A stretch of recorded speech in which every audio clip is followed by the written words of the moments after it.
Sir మీతో ఎన్నేళ్లుగా చేస్తున్నారండి? 3 సంవత్సరాలు అవుతుంది మేడం. 3 సంవత్సరాలు. మేడం. ఇదేంటండి ఇది అసహ్యం లేదండి? సార్ నాకు నా దృష్టికి వచ్చేసింది మేడం. ఇదేదో సరే ఇంట్లో ఏం పాత వరకు ఏ కూడా జరిగి నాకు తెలియదు మేడం. ఓసారి ఇతను వచ్చేసి నాకు ఇంట్లో టార్చర్ చేస్తున్నా, ఇంట్లో ఉండలేదు, ఊరికే తాపోసారి నేను డ్యూటీకి వెళ్ళినా కానీ ఇంటికి వెళ్ళిపోతుంది బావా అని చెప్పి నాకు చాలా సార్లు చెప్పాడు మేడం. చెప్తే ఒకసారి నేను ఫస్ట్ పెట్టుకున్నప్పుడు ఆ అమ్మాయిని కూడా పిలిచిన, ఎందుకు బిజీ అని చెప్పి మాటది ఇటు ఉంటారంటే సరే అన్నయ్య ఉండేది అన్నది. సరే చెప్పేసిన తర్వాత తను మాట్లాడిన తర్వాత మన ఈ సమస్య ఇతను చూసి ఏదో గొడవ అయిందని చెప్పారు మేడం. నాకు గొడవ అయింది, నా దగ్గర కాపురం చేస్తలేదు, నా దగ్గర ఉండలేదు, ఇబ్బందిగా ఉన్నది బావా అని చెప్పేస్తుంటే ఏమున్నది నాకు చిన్న సమస్య ఉంటే ఇద్దరు మీ కుల పెద్ద కూర్చోబెట్టుకొని సమస్య క్లియర్ చేసుకోండి, ఇవన్నీ కారణం వచ్చింది. ఎవరు చెప్పినా కూడా మన భద్రత గురించి, మన ఇద్దరం భార్య భర్త మీరు మంచిగా ఉంటే ఎవరు చెప్పినా కూడా వేస్టే. ఇంటి మట్టిపోయి తప్ప బంగారుపై ఎవరికి కూడా లేదు. కష్టాలు వస్తూనే ఉంటాయి, వచ్చినాయని భార్య భర్త సరిదిద్దుకొని పోయినప్పుడు సంసారం నడుతుంది తప్ప అది ఎవరిని చేయలేరు అని చెప్తే లేదు బాబా ఇట్లా చేస్తున్నారు. సరే ఒకసారి మీరు టైం ఇవ్వండి వచ్చి పిలిచి మాట్లాడతాం అమ్మాయితో. 10 మంది ఏం అవసరం లేదు అని మా ఊరు ఒక ఎంపీటీసీ ఉండే మేడం. వీళ్ళ ఇంటి ముందు ఒక ఎన్ని ఉంటుంది మేడం, అతని ఇంటికి వెళ్ళాను అని పిలిపించిన వాళ్ళు కూడా ఒక 4 కురప్పని కూడా పిలిచి కూర్చున్నాను మేడం. అమ్మ సమస్య ఏం చేస్తాను, మీకు ఎందుకు వస్తుంది, మీ బాధ ఏం చేస్తాను అని అడిగాను మేడం. అడితే అదేం లేదన్నా నన్ను వస్తే టార్చర్ చేస్తాను, కొడతాను చేస్తానని చెప్పాను. అది అరే కొడుతుంటే ఏం కొట్టలేదు బావ, ఒక దెబ్బ కూడా చేయలేదు, నేను కొట్టనే చేయలేదు చెప్పిన ఏందమ్మా అని చెప్పంటే లేదు బావ మన అన్నయ్య నన్ను అనుమానాన్ని పెడతాడు, ఎక్కువ అనుమానం విషయాన్ని పెడతాడంటే సరే అమ్మ నువ్వు చెబుతా సమస్య నిన్న నువ్వైనా సుధాకర్ అమ్మ ఒక్కసారి రిక్వెస్ట్గా నీకు చెప్తున్నాను, నా తోడపుట్టే చిన్ననాటి దానివి, నాకు ఒక 3 చిన్నన్నారు. భర్త అనేవాడు తిరిగి వచ్చినప్పుడు రిక్వెస్ట్ రాగానే మంచి ప్రేమతోటి ఒక వాటర్ బాటిల్ చేతికిచ్చి అయ్యా తాగండి అని చెప్పేసి తర్వాత స్నానం చేసుకొని మంచిగా మీరు కలిసి ఉంటే సరిపోతుందమ్మా. అదే ఆ ప్రేమ ఆయనకు సరిపోతుంది, మంచిగా ఉండొచ్చు. దానివల్లనే మీరు నువ్వు ఇవ్వకపోవడానికి గొడవ పెట్టుకోవడం ఇదంతా బాగుండేది. ఒకటి సుధాకర్ నువ్వైనా కూడా భార్య ఒక పాపనికే భార్య తప్ప మీదంటే మరి తన్నాడు దాన్ని, అవన్నీ కూడా మరి టార్చర్ చేయొద్దు. సరే ఏమైనా జరిగి ఉండొచ్చు, ఇవన్నీ ఇప్పటి నుంచి వదిలేసుకొని మంచిగా అమ్మాయిని పట్టుకొని మంచిగా చేసుకొని మంచిగా బతకండి, గొడవలు పెట్టుకోకండి చెప్పాను మేడం. చెప్పిన తర్వాత ఇద్దరు ఓకే అన్నారు.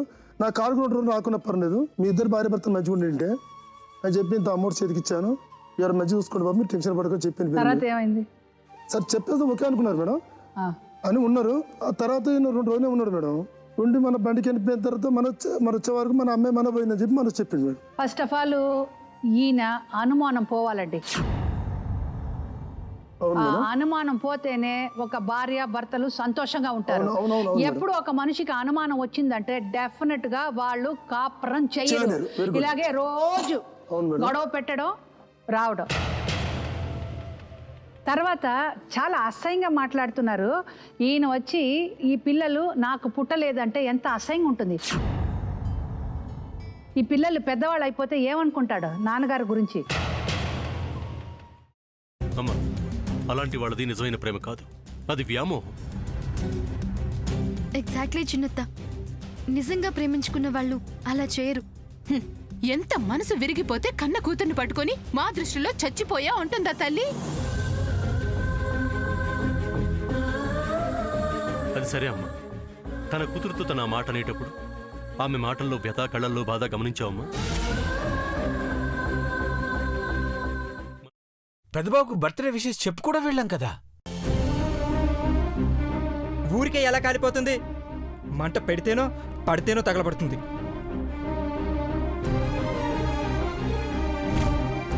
కరెక్ట్ చిన్నబాబు, నీకొచ్చినట్టే నాకు డౌట్ వచ్చింది. పార్వతే షర్టును తగలబెట్టిందనుకుంటా.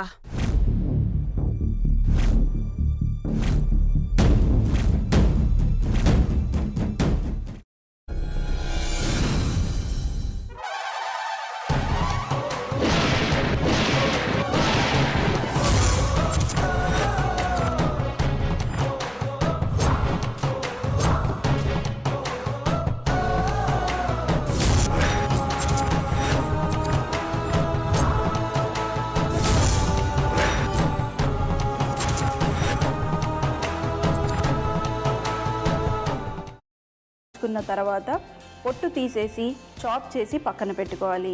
ఒక ప్యాన్లో కొద్దిగా నూనె వేడి చేసి అందులో ఆవాలు, మినప్పప్పు, శనగపప్పు, కరివేపాకు, సన్నగా తరిగి పెట్టుకున్న ఉల్లిపాయలు వేసుకుని 1 నిమిషం పాటు వేయించుకోవాలి. ఆ తర్వాత కాల్చి కట్ చేసి పెట్టుకున్న వంకాయని కూడా అందులో వేసుకుని బాగా మిక్స్ చేసి బౌల్లోకి ట్రాన్స్ఫర్ చేసుకుని అందులో తగినంత చిక్కటి పెరుగు లేదా పల్చటి పెరుగు వేసుకుని మిక్స్ చేసి అన్నంతో కానివ్వండి, చపాతీతో కానివ్వండి సర్వ్ చేసినా చాలా బాగుంటుంది.